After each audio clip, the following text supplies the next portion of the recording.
Let's do this. One more. It's almost spring break. I see a lot of you have started, not you in here, but a lot of the class has already started their spring break. I'm jealous. All right, so let's talk about WebSockets and WebSocket testing. Oh, that's...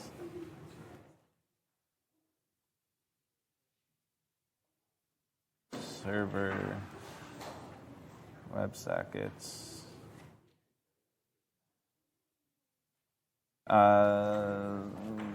This. Get that off the screen. And let's talk about this. Before we get into it, anybody got open questions about anything? Today's pretty open-ended. It's going to be an examples lecture where it's open-ended. As always, feel free to ask questions, get me off track, whatever you want to see. Otherwise, I'm going to show you what I think will be helpful when writing homework 3. So if what I'm doing you don't find helpful, just tell me to cover something else. But any questions before we get into it?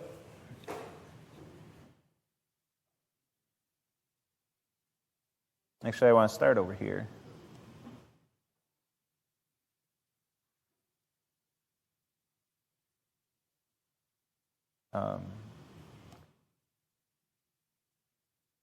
Servers, Python.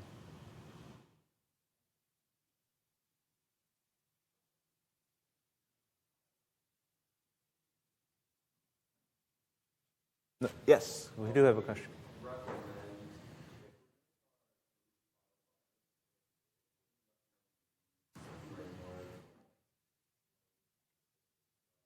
Good question. So it'll depend on it depends answer. If you're trying to build something, get through the project, learn a bit and everything, but just get through it without too much complexity, I would just use vanilla JavaScript with a canvas. Have like a couple of circles, a circle for each player, and just have them be able to move around the screen and interact with each other in some way. Maybe they can attack each other if they're close enough or something like that with the space bar or something like that. I would just use a raw canvas. There's if you want to get into libraries and build something a bit cooler, a bit more exciting than that, there's I forget what it's called. Let me do a quick Google search or a DuckDuckGo search. JS game framework. I forget what the standard one is called. Game engine. Phaser, I think it is. Phaser.io. I think what somebody shout out? G5? P5? P5. I'm not familiar with that one, but it's got a recommendation, so I'd check it out. So there's a few, and of course you can get these top 1,000 lists and get a billion recommendations, but Phaser and I already forgot, G5? P5, I'll remember. P5, Phaser and P5.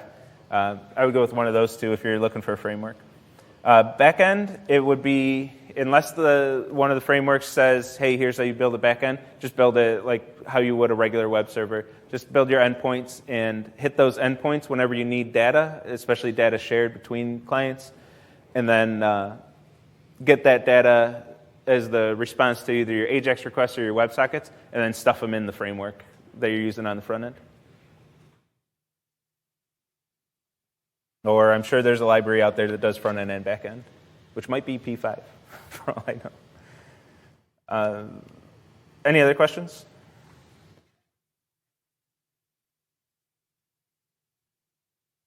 Whenever I did a game in 1.16, y'all have probably seen that, unless you're transferred. That's all I did was a JavaScript canvas and just drew. That's why all the graphics were really simplified. It was just like squares and circles and stuff. That's all I did was just a JavaScript canvas. I kept it simple.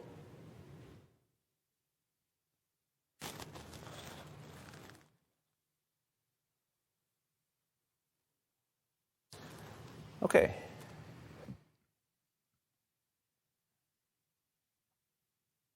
I want to use this one, and I want to change this.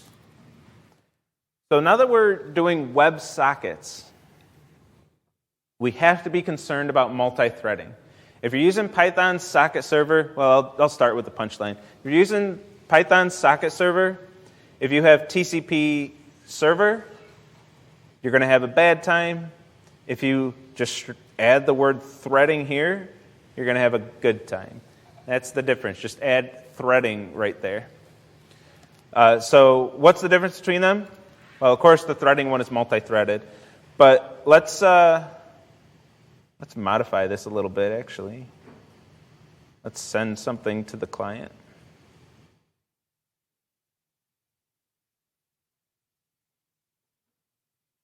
So with this code, we have our handle method that's going to get stuck in an infinite loop forever. Don't do this on your homework. Well, kind of do this on your homework on homework 3. But we're going to get stuck in an infinite loop. We're going to read data. We're going to not really care what that data is. I'm just printing stuff to the screen. And then we're going to respond with hello, I believe. Hello, let me make sure my content length is right, which it isn't, because I intentionally broke it for an example. Let me change that over here so I don't run into that next semester in the middle of a lecture.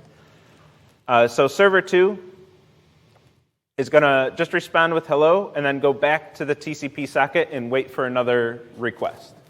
So let's run this thing. Oh, I need a terminal. Terminal. There we go. Servers, Python, Python 3, server 2, already in use. 8001. Okay, we're listening on port 8001, localhost 8001, and our server works great. Perfect. Then let's say I want to visit the page again. Oh, it actually worked. Cool. We open a new tab, localhost 8001. Okay, you weren't supposed to work.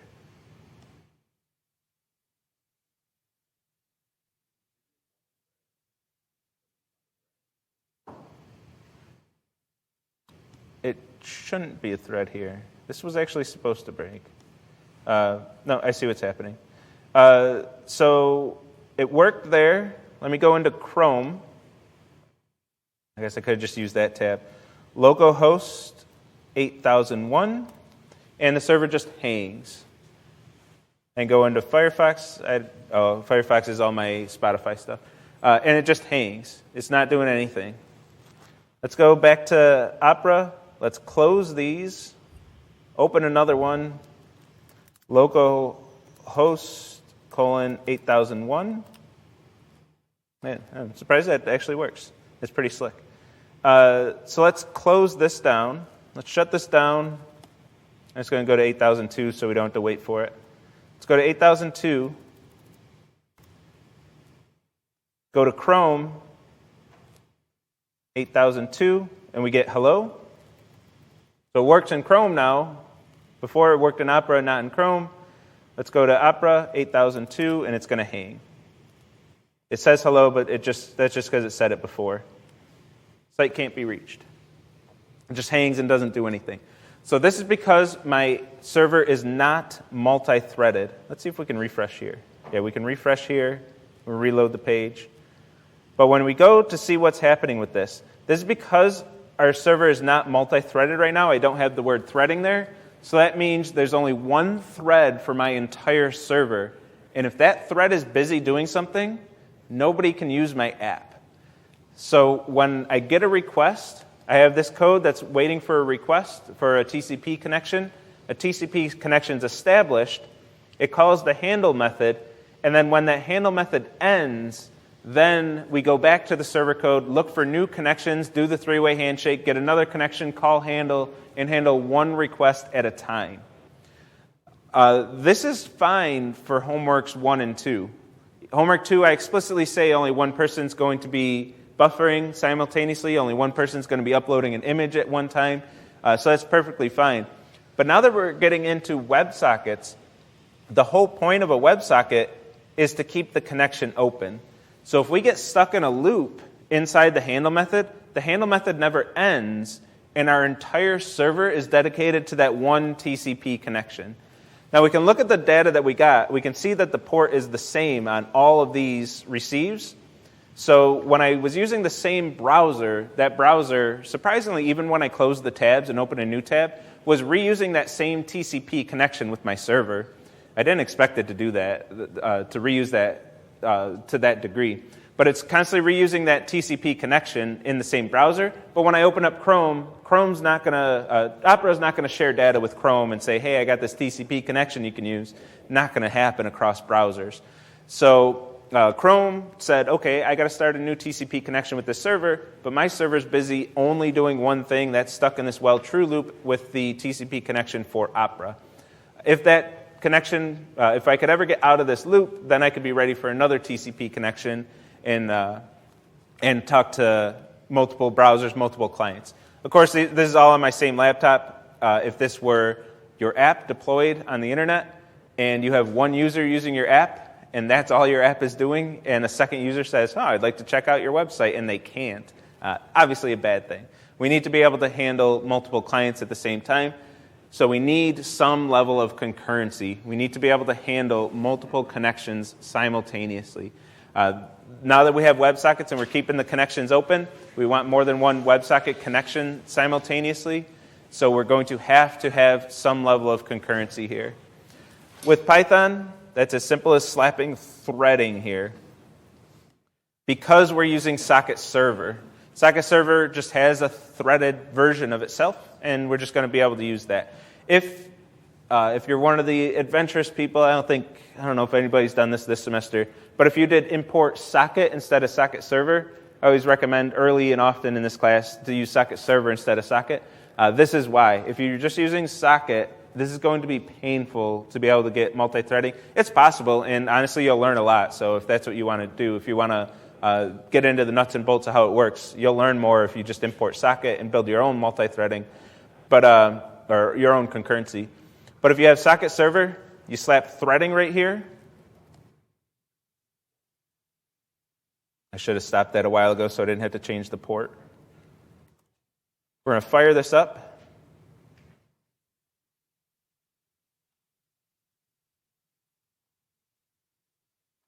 Why is this? Did I not change the port? That's why I said site can't be reached instead of hanging, because I had the wrong port. Well, it wouldn't have loaded anyway if I had the right port. Now it works here. Works here. I can have as many clients as I want, up until I run out of CPU or RAM. I can have as many clients as I want because Python's going to create a new connection, a new thread for each connection. So now I have two different port numbers here for my two tabs in the two different browsers, and I can have multiple connections simultaneously. So when we get to WebSockets, when you're just doing homework 3, this one little word right here is critically important. You have to have that there, or else you can only have one WebSocket connection simultaneously, and that user can't talk to any other clients. Nobody else can connect. Nobody else will even be able to request your HTML because your one thread is busy with that one TCP connection, which is the WebSocket connection for one single client. And when you're in WebSockets, you will likely have a well-true. This is my recommended way to set it up. You will actually have a well-true in your code. Because once you do the WebSocket handshake and you generate a username for the user, you mark the user as that name and everything, you're going to enter a well-true and just continuously read from the socket. Each time you call receive, if it's a connection that was upgraded to a WebSocket connection, you're expecting receive to return bytes that represent a WebSocket frame. So now each time we receive data after the handshake, this is where all your handshake code would go. You would say if get request for /socket, then do the handshake, respond with the HTTP upgrade response, then enter a well true where we're going to keep reading data, expecting the data to be WebSocket frames. And a lot of some bugs that I've seen, it does help to have this, even at the top level of your server. Some of you have already run into this.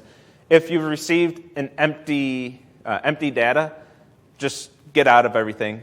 just exit the receive method, or just skip that iteration of the loop. Either way is fine, just as long as you don't try parsing 0 bytes, a byte array of size 0. So I do like these checks every once in a while. You will get receive returning an empty byte array if the client severed the TCP connection. Then receive will say, hey, I'm not going to sit here waiting forever because they closed the connection. So I have to return, but there's no data. So what am I going to return to my caller? Well, it's just going to return an empty array. And that's your signal to say that the TCP, that's when I've seen it anyway, that the TCP connection was severed by the client. So that is when you'll see that. And then with WebSockets, we're going to check the opcode. If we get a close opcode, then you're going to break out of this loop. That would be the actual case where you break out of the while true and then exit the method. We have another issue here. I might have it in server 3, actually. No, I don't have it in server 3. What is server 3 even doing? Just talking about, passing the parameter? No. So we also have, yeah.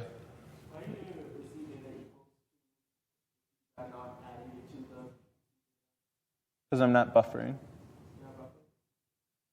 I'm not buffering. Dude, you came in 10 minutes late and asked that question. You could have just showed up on time. You would know the answer to that. So we're not buffering. This would be for WebSockets. So we do have this extra issue where we haven't talked about a good way anyway to store multiple connections. This is kind of what server 3 is talking about, but I'll stick with this one. Is this self is going to be a reference to a myTCP handler which contains the connection and the specifically request. We can use request to send data and request to receive data. So we have the connection, a reference to a connection. The problem in WebSockets that you're going to face in Learning Objective 2 is that when we have multiple connections, say we have 3 clients all connected, we have 3 TCP connections, we're going to get a message on one of them, and we're going to broadcast that to all 3. So in our handle method, or wherever we have the code that has our infinite loop here, that's reading a WebSocket frame, parsing it, doing all the payload length, all that good stuff, extracting the actual message that's being sent, and then sending it to those 3 clients, somewhere in there we need references to all 3 connections. So we're going to have some data structure which is going to store those connections, and we can store those by using this reference self and storing them in a data structure. There are different ways to do this. I got to be careful here to make sure I do it the right way.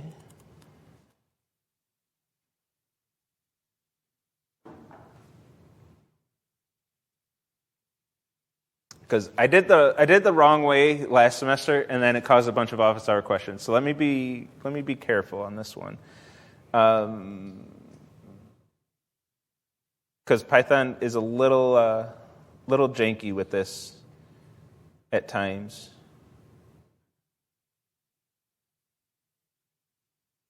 Yeah, I did it exactly like this, which works for me, but it wasn't working for other students. And the issue was. Yeah, I see what it is. So let me talk about it. I'll just go back to my example and explain it. So in Python, if you want to create a class variable, I can't rely on you having Java. It would be a static variable in Java. But a class level variable, a variable that isn't part of each instance of a class, not part of each object, but actually part of the class, then you would declare the variable outside of all the methods in the class, which in Java and Scala, whichever one you've seen, probably Scala for most of you, unless you're transfer, that would have created an instance variable, or a state variable as I called them in 116 at the time, or a field, which is what I actually prefer calling them because it's only one syllable. But if you put them there in Python,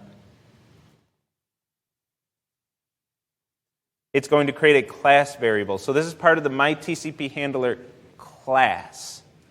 Now, the strange thing in Python, which I don't like, is that this variable will be a different variable if I use it inside this class. If I start using connections,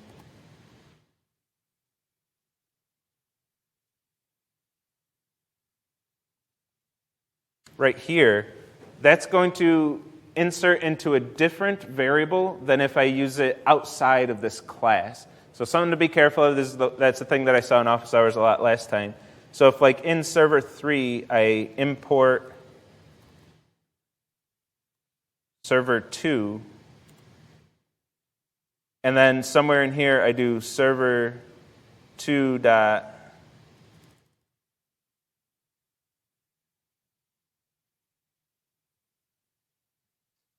import. Is this going to work? I don't think I have this set up right to do this. Import my TCP handler dot connections. So if I want to work with this inside another class, this is the way that I would do it. And now I can have a shared variable across all my classes by having a class level variable. You could also create this at the package level. If I want a variable out here,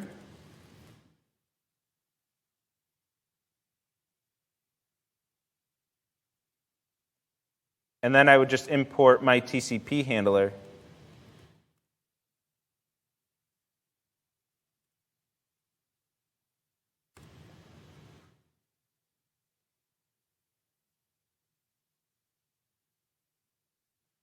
I can use it like that. So I have options for my shared data, but somehow you have to get a shared data structure between all of your threads. So there are options to do this. Here are 2 options for you. But be careful that sometimes Python, I forget all the rules of it, sometimes Python will treat these as multiple different variables, depending on where you have them defined and where you're using them. In my code, so one thing that I know will work for you is if you define it as a class variable of my TCP handler, and then only use it from outside of this class, which can make it even, can actually be useful to create. I've recommended this to students last semester, stuff.py, and then declare your variables in here, and then import that anywhere where you need the variables. And of course, one kind of unfortunate thing, or fortunate for some of you, is if all of your code is in one single server.py file, you don't really have to think about it too much. You put this variable somewhere, and all of your code has access to it. But if you do have a better structure with multiple files, be careful if you're reading that value from multiple files, because I have seen different connections. I should just look into it and learn exactly all the inner workings of Python, why it does that. You'll sometimes get 2 different copies of the same variable. So be careful of that. But what we want is a variable that's going to store connections.push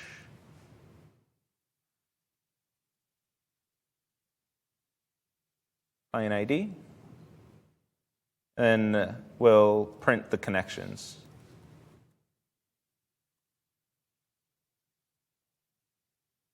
Actually, let's get even fancier with this. ID. And we want to store a reference to its connection, which is self. So self is a reference to the connection for this client. That's how we access everything, self.request, self.receive, or self.request.receive, self.request.sendAll, self.client address. Like, it has all of our information that we want in it. And you know what? I am going to go to server 3 because this is what I was talking about with this example. If I create a function that takes self as a reference, that's going to be that reference. It is just a reference. We've been talking about references since 1.16. I know you all know references. Pass that reference to some other function. It's still just a reference, but it's going to be the parameter and not the self, because it's not a reference to the calling object. It's not a reference to the myTCP handler object anymore. that's calling the method, it's going to be the argument being passed to the parameter, and then we can use that thing, bless you, we can use it the same way we use self inside the handle method. But it is just a reference to the connection, or rather the connection handler in this case. So you can pass that around your code. You can store it in that reference in a data structure. You can do whatever you want with it. It's your reference. Do what you want with it. So we can pass that around, store it in a data structure, do whatever with it. So in here, I'm just going to push to that data structure and then print out all the values of it. We're going to restart this thing again. Again, I should have shut it down earlier. Let's change this back to 802.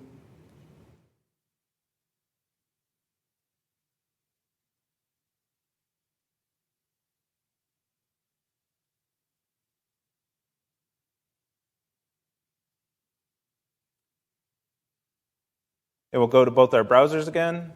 Change this to a 2. Oh, what'd I mess up? Connections is not defined.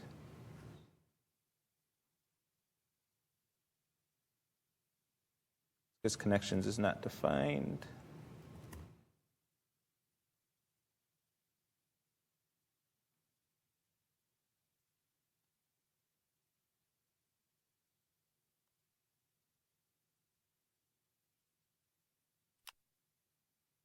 Oh my goodness, what am I messing up here?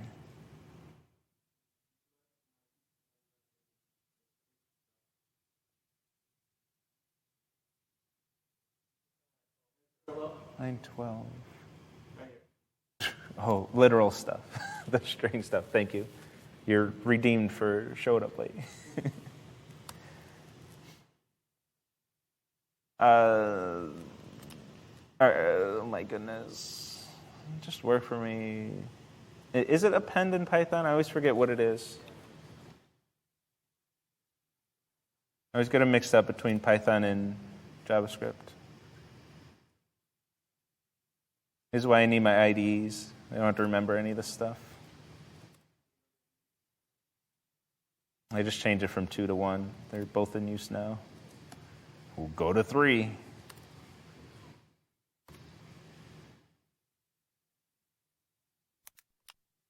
Hey, all right.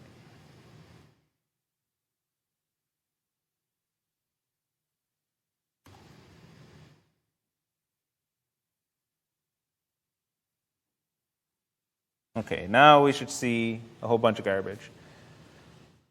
So now each time we get a message, we can see our list. We have this client 64464 and their socket, which is my TCP handler. And then ID, the same ID. I'm adding it every single time I hit refresh, then I mash refresh. So we're going to see the same. See if we can resize this to be a little, have it lined up a little better. One more. Yay. So we have 64 in there a couple of times. It sent 2 requests, probably for the HTML and a fav icon request is what I'm guessing. We could check, but I don't really care that much. And then when I mashed refresh on the Chrome tab, we got that added in multiple times. Of course, you wouldn't want to add them multiple times. I'm just doing this for example. I did it inside the loop so we could have it printed out each time. And we can see these connections. We have a data structure. And from, most importantly, when I'm printing this to the screen, this is a proof of concept that from either connection, I have access to both sockets. So I have access to this socket at whatever 70 and this socket 30, which this socket connection belongs to this client and this socket connection belongs to this client. So when you have a TCP connection that you're upgrading to a WebSocket connection, you would add it to your data structure and say, okay, this client is connected with this WebSocket, and remember that information. For your homework, you kind of get away with just storing the socket since every message we're broadcasting to every user. But in general, you would want to, like for your project, you'll want to store these in a way that you remember that this WebSocket connection is for this user, and then remember that user. So whenever somebody wants to DM that particular user, you're going to go look up their WebSocket connection and then send that message directly to them using their connection, because you have a reference to their TCP connection, and you have it marked as a WebSocket connection. so you can safely send WebSocket frames over that connection. So this multi-threading, or at least concurrency, you do have to worry about starting with task homework 3. I didn't talk about JavaScript much here. JavaScript, just by its nature, is automatically multi-threaded, automatically concurrent. So there's really not much to do with Java. If you're using Node, the few of you use a Node, you have access to their socket, and then you can store that, remember, as a WebSocket connection. And this on data is called, this callback is called every time you receive data from any socket, and it is already concurrent. So inside each one of these, if you enter your loop and just keep looping and handling those as WebSocket frames, anything you receive, I misspoke on that. Every time you receive data, you have to look up the client ID for that connection and check if that was upgraded to a WebSocket connection. And if it was, then you have to handle that as a WebSocket frame. And if this isn't in your data structure of WebSocket connections, then you handle it as an HTTP request. For what it's worth, this is the same setup as Go. And if you're using the akka library in either Java or Scala, again, same setup. You have some callback that's called concurrently across all your connections, and that code has to handle every connection, every user. You're not entering an infinite loop like we are in Python. If you're using those languages or those libraries, you're already concurrent, and you don't go into an infinite loop. Because the only way to get more data is for the library to call your callback. So if your callback is in a loop, you're never reading more data. So just a heads up if you're using those languages. Yep. Just want to remind us of that correctly. The socket.write final line there would only be broadcasting to the one. This would only be to the user who sent the message. So you'll want to store references to sockets. Like whenever this function is called and you read it and say, this is a WebSocket upgrade request, respond, upgrade that TCP connection to a WebSocket connection, you want to remember that socket and say, this socket is a WebSocket connection, store it in your data structure.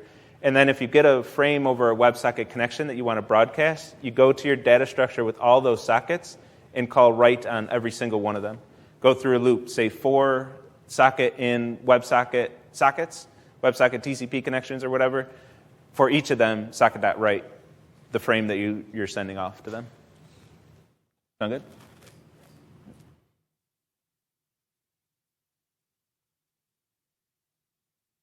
Any other questions on this? I'm going to shift gears after this. If not, where's my phone's not even, my phone fell asleep. N to the N is very scary.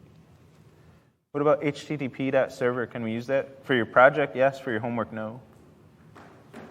That's a little late in the semester to be asking that. Like, you're talking about Python, right?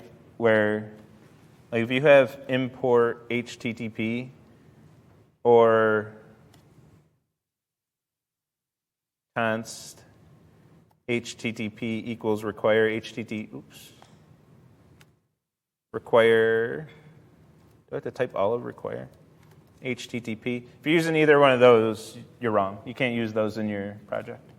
I'd say the only exception that I explicitly said during lecture is if you're importing this HTTP to do http.escape.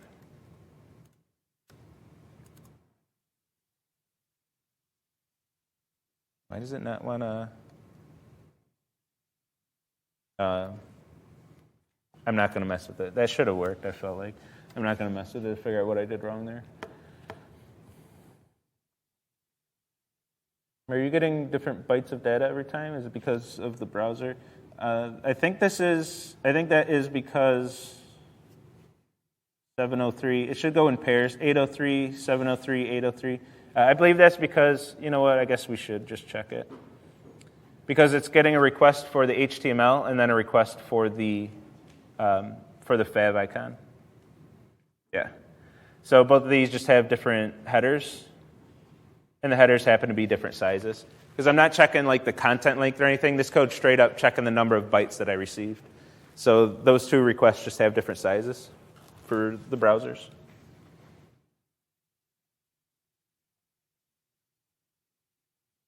Yeah, a few students choose Java each semester, and I think they do a lot more work than if you choose Python. Java is tricky getting everything working. Oh, HTML, that escaped. That's what I'm doing wrong. Thank you.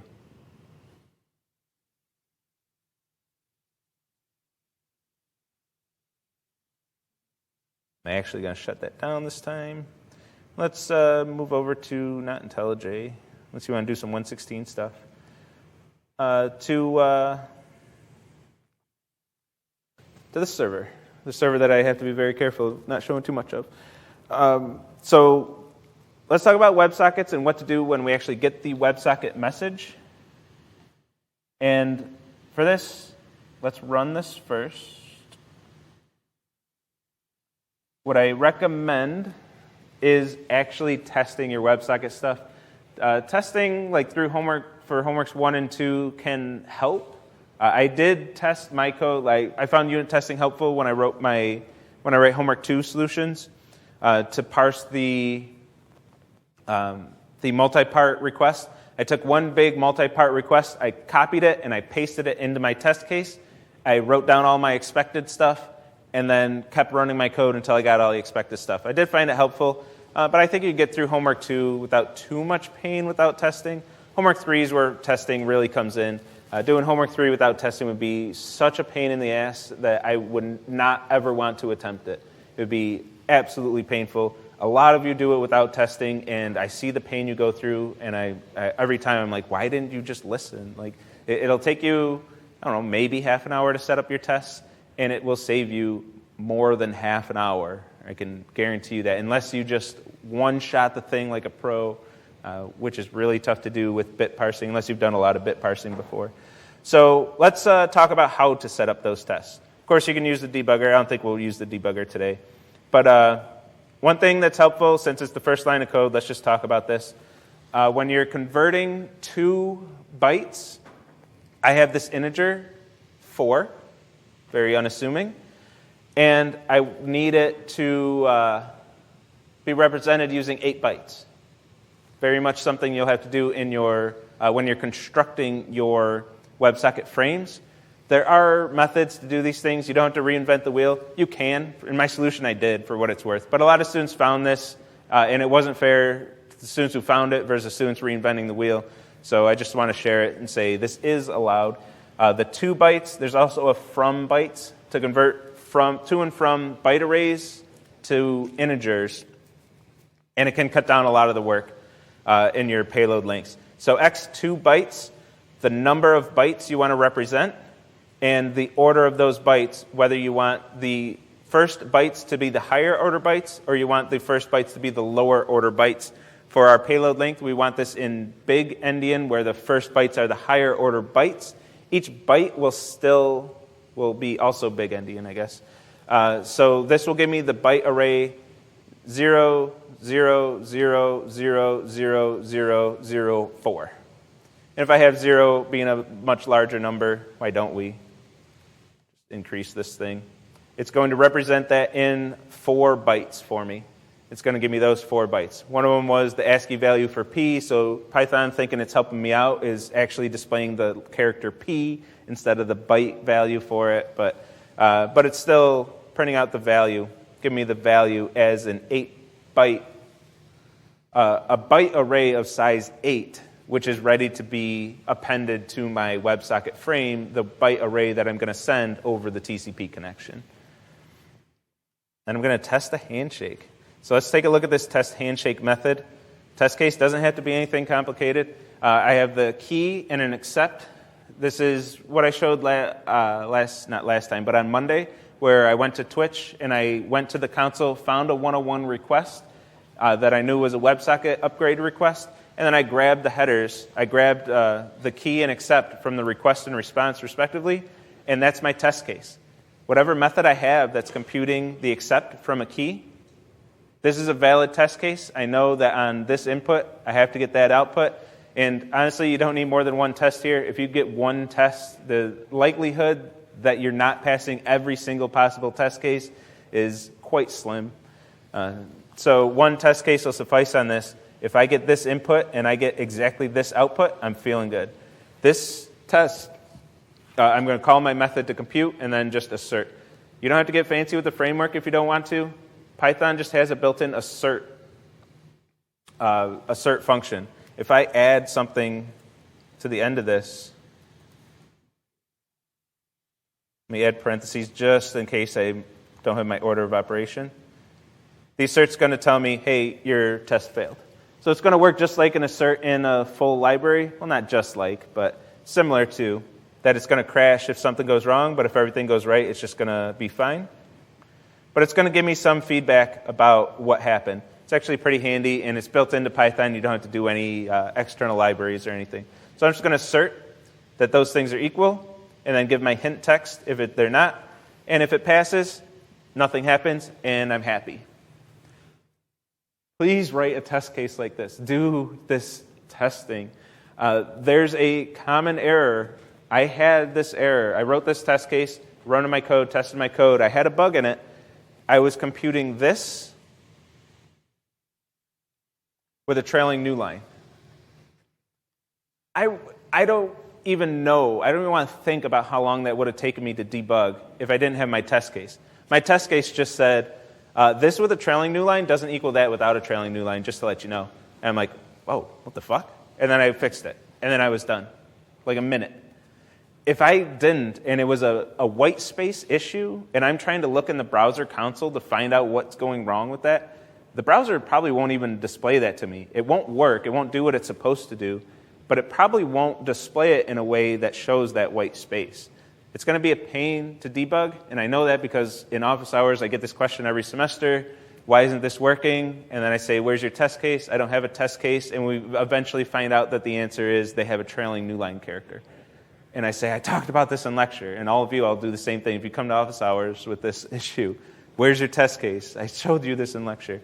The base 64 library in Python, the method that's going to be recommended in all the documentation, the one that I used, the one that you're probably going to use, it is assuming that you're base 64 encoding a file, and it'll add that new line because it's expecting multiple lines. I forget the exact explanation.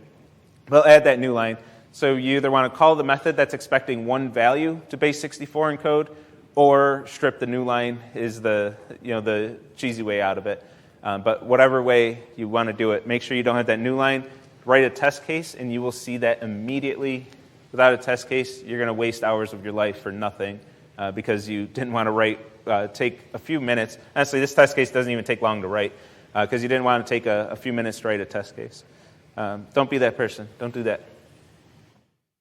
For the frame parsing, we got a little bit more work to do here. So here we want to get a frame first. We want to get a frame, and I'll talk about that in a minute or two when we get there. But you want to get a frame. I'm just going to paste the bytes of a frame into my code. The short story is I'm going to run the server and just print the frame to the screen and then copy and paste it. And I'm going to copy it as a byte string. So if you put this B before your string, Python's going to interpret it as a sequence of bytes instead of a string. So I'm pasting it as a byte string. I know what the message I expect to be. I know what I expect my payload length to be. I know what I expect all of my... Is that all I'm checking? The message and the payload length? That's all I'm asserting here? No, I thought I was doing more. But you can assert the fin bit, the masking bit, the opcode. You can extract all those things and test all those things. Make sure they're all what you expect them to be. And I have this method. I created a WebSocket frame class, actually, that's going to take all the bytes in the constructor and then parse all those bytes and put them into variables with meaningful names. And then extract payload because I might be buffering. This is just the way I have things set up. I parse the headers in the constructor, and then when I'm done buffering, I'm going to extract the payload. And then assert that I extracted everything properly. With that test, when I update my WebSocket code, I just hit the go button, and in seconds, I can see if I made progress or not on my tests. If you're firing up the server every time you want to test your WebSocket code, it's going to be painful. It was painful in Homeworks 1 and 2, but you could get through Homeworks 1 and 2 without much testing. Homework 3, you're going to want testing. It's going to save you tons of time. I think with testing with homework 3, you'll probably get homework 3 done faster than homework 2 without testing, would be my guess. So let's fire up this server. Oh, I didn't do the byte stuff. And this is a way to print out bytes in Python. If I have the value of a byte, which I'm just using ASCII for this and then converting it to bytes, when I print it to the screen, I'll get the ASCII value. Not super interesting for this conversation. If I do bin of that number, it's going to print it out in binary, which is more useful. And I'm kind of going in phases as I want to represent this in a meaningful way, in an easily readable way. If I strip out the first 2 characters of that string, it's going to get rid of this 0b because I don't like those 0b's all over my stuff. And I have this function, byte to binary string. So the problem with Python is it's going to erase your leading zeros. So I have this method that's going to add in my leading zeros. I do it the dumbest way. I just loop the length of the string minus 8, or I forget even how I do this. But I'm just adding in the leading zeros in a really dumb way when I do this. So then it's going to print 8 ones and zeros to represent my byte. Very useful to have. All right.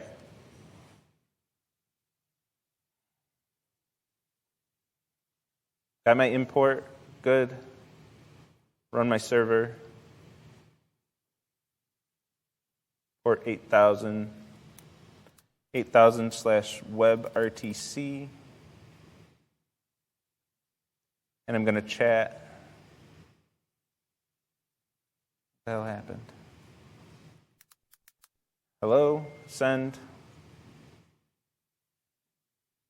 And when I'm printing my WebSocket frames to the screen, what I like to do, one, I'm just printing, this is after I'm in that infinite loop, after I did the handshake, and I receive something off of the TCP connection.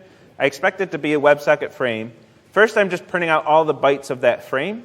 This is where I can just copy and paste it into my test case. And print out the straight up bytes, copy, paste. I know what to expect. This is going to be a JSON string with hello. If you don't know what to expect, go to inspect element, network, refresh so I can actually see the stuff. Go to your WebSocket connection, go to messages, hello, send, and I can see the exact message that's being sent, and I can use that as part of my test case and get that exact message. My front-end code is going to format it in this JSON string. And then I'm printing out my WebSocket frame.